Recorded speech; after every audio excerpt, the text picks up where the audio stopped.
Concernant la construction du royaume de Dieu. Pas plus tard qu'hier ou avant-hier. Le pré à part au frère Iber, au sujet de la construction du royaume, et puis, il y a une semaine, en l'espace d'un jour, il lui a dit en RVE de construire le royaume de Dieu, de ramener les enfants de cette grande nation, la maison Cleste. Puis hier, il a répété. Et avant-hier, la foi, la nation de la foi. Hier, il a dit, sans qu'on s'en rende compte, le royaume que j'ai établi est devenu une nation. Ainsi donc, cela nous indique que, par la foi, nous allons devenir une nation. Dans le livre du prophète Daniel, il est ainsi prophétisé concernant la construction du royaume de Dieu. Le livre du prophète Daniel, dans le chapitre 2, raconte que le roi Nebuchadnezzar a fait un RVE surprenant, ervant d'une immense statue, d'or, d'argent, d'airain, de fer et d'argile, avec des pieds en partie de fer et en partie d'argile. C'est-à-dire que, dans l'avenir, apparaîtra dans le monde un royaume en partie de fer et en partie d'argile. C'est-à-dire lorsque apparaîtra le royaume de la bêtise discorne, Jéhovah Dieu, le Dieu des cieux, suscitera un royaume qui ne sera jamais détruit. Ce passage, que le frère Iber le lise, c'est la Bible qui le dit ainsi. L'avenir, ceux issus de la division de la Russie. La Russie du Nord, semblable au fer, s'alliant avec plusieurs nations semblables, l'argile. Durant cette période de règne conjoint, le Dieu des cieux suscitera là un autre royaume qui ne sera jamais détruit. Ce royaume ne passera sous la domination d'aucun autre peuple, mais il brisera et détruira tous ces royaumes de la terre, et lui-même subsistera éternellement. C'est-à-dire qu'un royaume sera suscité au temps de la bêtise d'Icorne. C'est-à-dire quand viendront les derniers moments de ce monde, les 7 dernières ânes, c'est-à-dire, comme il est dit ici, quand apparaîtra le royaume en partie de fer et en partie d'argile. Ce royaume en partie de fer et en partie d'argile, il existera déjà 3 ans et demi, avant la grande tribulation. Nous savons que la grande tribulation correspond aux 3 dernières ânes et demi, mais ces 7 dernières ânes, les 7 dernières ânes de l'humanité, verront déjà l'apparition de la bêtise d'Icorne. La bête d'Iscorne, ce royaume de fer et d'argile. Ils s'allieront pour une période de 7 ans. Ces 7 ans se divisent en les 3 premières ânes et demi, et les 3 dernières ânes et demi. Ainsi, concernant la grande tribulation, le frère Iber a dit qu'elle commencerait probablement en 2038, marquant le début de la grande tribulation. Mais les 3 ans et demi, précédant 2038, c'est-à-dire de 2035, 2042, ces 7 années sont appelés les 7 dernières ânes du monde de Satan. C'est précisément durant ces 7 dernières ânes que Dieu établira un royaume. Ce royaume est l'Israël spirituel, le royaume du frère Iber. C'est-à-dire le royaume des frères et sœurs. Ce royaume va surgir pour devenir un royaume qui ne sera jamais détruit.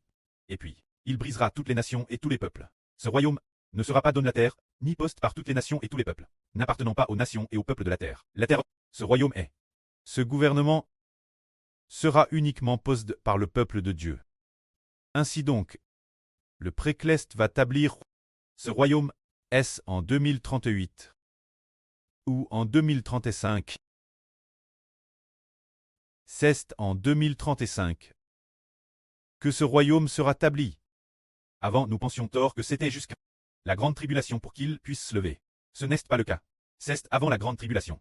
3 ans et demi avant qu'il n'existe. C'est-à-dire, selon la Bible, enseigne ainsi. C'est quand est apparu le moment de la moi fer et moi argile. C'est-à-dire quand la Russie divise. Et a comment faire des alliances. C'est-à-dire quand le grand méchant a détruit ces 3 royaumes et allié avec plusieurs nations. Dieu établira un royaume qui ne sera jamais détruit. Alors l'an 2035, c'est ce qui était autrefois. 20 à en l'an 2024.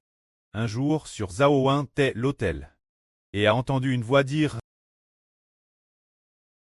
Guo Yulan détruit les hauts lieux. Guo Yulan 70. Quand Guo Yulan, c'est notre sur Zilpa. Le pré a dit, sur Zilpa 70 qu'est-ce que cela signifie? Quand sur Zilpa aura 70 ans, c'est en 2035, elle aura 70 ans. Cela signifie donc que, quand notre sur Zilpa aura 70 ans, Dieu commencera à détruire les idoles des hauts lieux de toutes les nations et de tous les peuples, toutes détruites. Israël, parce que Dieu a établi son royaume. Ainsi donc, Dieu va susciter un royaume qui ne sera jamais détruit. Qui l'a construit? C'est l'Éternel. Notre pré-clest qui l'a construit. Ce n'est pas l'homme qui le construit.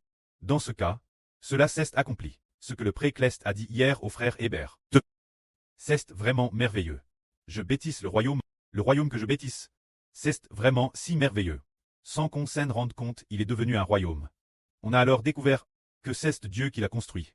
Alors pourquoi le pré-clest bâtit-il un royaume pour nous? Parce que nous avons construit le temple. Pour louer Dieu, construire, composer de belles chansons pour louer notre pré-clest. Et le pré a fait alliance pour donner le royaume aux frères Hébert et aux frères Essur. Alors maintenant nous devons construire le temple. Il y a aussi un groupe qui aime profondément le pré, et les enfants qui aiment profondément le Seigneur. Dans l'autel, servant jour et nuit le pré-clest et le Seigneur. Et priant aussi l'autel d'or, c'est pourquoi le pré-clest. Après destin la réalisation de cette chose. Le pré a dit, une nation de foi, ce qui veut dire que le pré a dit cela ainsi. Devons-nous y croire? Le pré a dit, nation de la foi, et a dit encore, la nation que j'ai bâtie est vraiment si merveilleuse. Sans s'en rendre compte, elle est devenue une nation. C'est pour dire que nous croyons que nous deviendrons. Parce que nous avons nous sommes en train de bâtir le temple. Et chaque jour, nous offrons en effet le sacrifice de louange au pré-clest. Et chaque jour, il y a nos frères et sœurs bien-aimés qui s'efforcent tant l'autel. S'efforant d'utiliser des chants pour louer le pré-clest et le Seigneur, c'est pourquoi cette promesse s'est accomplie. C'est cela la nation de la foi, obtenue par la foi. Est-ce que les frères et sœurs croient en cela? Et si nous demandions notre sur la émereur de la nation, hein? Demandons notre sur Jaowan. Sur Zaowan, sur en tant que émereux de la nation. Pourtant les frères et sœurs que nous avons actuellement ne semblent pas atteindre les 100 personnes. Oh! Actuellement, ceux que nous connaissons, les frères et sœurs peut-être, n'atteignent pas 100 personnes. Il se peut que dans le cercle d'Amis, ou ceux qui coûtent dans les groupes, soit environ 100 personnes au total. Alors maintenant, nous n'avons que si peu de personnes. Pourtant le pré dit, nation de la foi, et dit encore que c'est si merveilleux.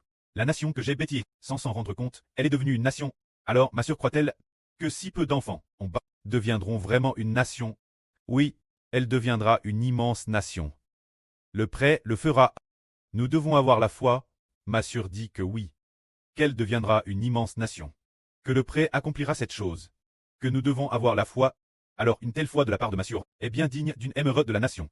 Et vraiment, s'accomplira cette chose. Les gens du monde diront, oh Hbr, tu construis ainsi des champs pour louer Dieu. Et tu deviendras une grande nation, détruisant toutes les nations et tous les peuples de la terre. Beaucoup de gens diront probablement, tu rêves debout, non. C'est de l'illusion pure, non.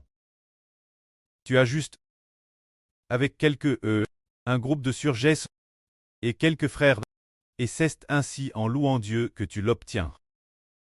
C'est pourquoi le pré nous a dit. Nation de la foi, c'est obtenu par la foi. C'est bien obtenu par la foi, car ce qui nous permet de l'obtenir, ce n'est pas parce que nous construisons, c'est Dieu qui construit, mais par la foi nous allons rendre grâce Dieu. Louer le pré-clest et le Seigneur et nous l'obtenons. Alors notre pré à DJ enseigne que pour bâtir cette nation, le pré à DJ il y a quelques jours fait dire au frère Hbr, le riche président Hu Jintao. Par cette phrase, nous comprenons que le PCC sera bientôt dans le chaos interne. Et cela nous montre aussi, que l'Europe et Trump discutent secrètement de l'attaque contre la Russie. Nous savons donc que Thérèse bientôt, la Russie cesse divise. Et il y a 3 ou 4 jours, 4 ou 5 jours de cela, le frère Hbr a de nouveau, dans le Saint-Esprit, a fait dire cette phrase au frère Hbr, disant que Trump envers ce guide suprême de l'Iran. Le dirigeant suprême a dit qu'il l'attacherait avec des cordes. Alors ces choses, nous les avons toutes vues, n'est-ce pas? Ce devrait être nous qui attaquons la Russie, qui attaquons le Japon, qui attaquons le PCC, qui attaquons l'Iran, qui attaquons un pays après l'autre, ce serait logique. Pourtant, nous sommes assis ici, et nous n'attaquons pas. Mais ces régimes ne s'effondrent-ils pas tant, selon le moment que le pré juge bon, s'effondrant les uns après les autres? Oui, l'effondrement de ces régimes-là semble ne pas venir de nos mains. Mais le Saint-Esprit a fait voir au frère Hébert que celui qui monte le cheval rouge, t'es DJN. Ce cheval rouge est DJN. Se dire qu'en apparence, ce n'est pas nous qui attaquons. Mais l'Apocalypse dit que celui qui monte le cheval rouge appelle ce frère d'Israël, apportera la guerre dans le monde, retirera la paix de la terre, faisant s'effondrer les régimes pays après pays. Mais nous comprenons que celui qui monte le cheval rouge est Israël. Le frère Ashber est-il vraiment Al, tenant une grande peu, tuer pays après pays, et ensuite détruire pays après pays, bien que le frère Ashber ne l'ait pas fait en personne. Mais par notre foi, par nos prières, le pré a alors permis que l'autorité, dans l'esprit du frère Ashber, l'autorité spirituelle a fait en sorte que les peuples de toutes les nations se hassent les uns les autres, et ainsi s'entretuent, ce qui s'est finalement accompli sans qu'on s'en rende compte. Les gens disent, est-ce le frère Ashber qui l'a accompli? Sur le cheval rouge que monte Ashber, Ashber a-t-il vraiment pris une paix pour tuer? On s'est rendu compte que le frère Ashber n'a pas réellement utilisé DPE, mais qu'il a pourtant obtenu le titre d'Israël de la Nouvelle Alliance. Alors le Précleste et le Seigneur, dans les cieux, ont fait triompher l'esprit en Ashber sur toutes les nations, faisant en sorte que les nations s'entretuent. Et finalement, le moment venu, cela s'est accompli. C'est pourquoi notre nation doit devenir une nation de foi. C'est par la foi, fait par la foi. Voyons alors, est-ce nous qui combattons pour vaincre, ou bien est-ce le Précleste et le Seigneur qui combattent et vainquent pour nous? Le Précleste est notre Seigneur en combattant pour nous. L'effort qu'il déploie est semblable celui d'un enfant tenant son jouet de ping-pong. Par exemple, la balle de ping-pong est au sol. Un enfant, eh bien, je ramasse la balle de ping-pong et la mets dans ma main. Une force aussi simple. Pour le Précleste. Mais pour nous, si nous combattons par nous-mêmes, c'est impossible. C'est Dieu qui combat pour nous. Mais le prêtre veut seulement que nous le louions. Le Seigneur veut aussi que nous lui rendions grâce, le louions, proclamions le salut du Seigneur. Tout cela, le prêtre l'accomplira rapidement en son temps. Tout comme le frère Hébert a dit une fois, la nation d'Israël doit passer d'un petit groupe de personnes, une grande nation. Et l'Éternel accomplira cela avec Zlé. En racontant cette vraie, là sur Jaojuan à Samba, entendre une voix ou voir une ligne de texte. Elle a vu une ligne de texte disant Jova accomplira cela rapidement. Peut-être voir du texte, ou aussi entendre une voix ma sur Ah, une voix, n'est-ce pas? La sur Jaojuan a entendu une voix dire Jova accomplira cela rapidement. Ce qui signifie que Dieu fera rapidement d'Israël une grande nation. Pas lentement. Mais il accomplira cela rapidement. Oh. C'est pourquoi l'année dernière, nous disions que nous étions une nation de louanges, et cette année, il y a tout juste 2 jours, le prêtre a dit une nation de foi. Cela fait donc un quart de 11 mois après, le prêtre a dit une nation de foi, nous l'accomplissons par la foi. Amen.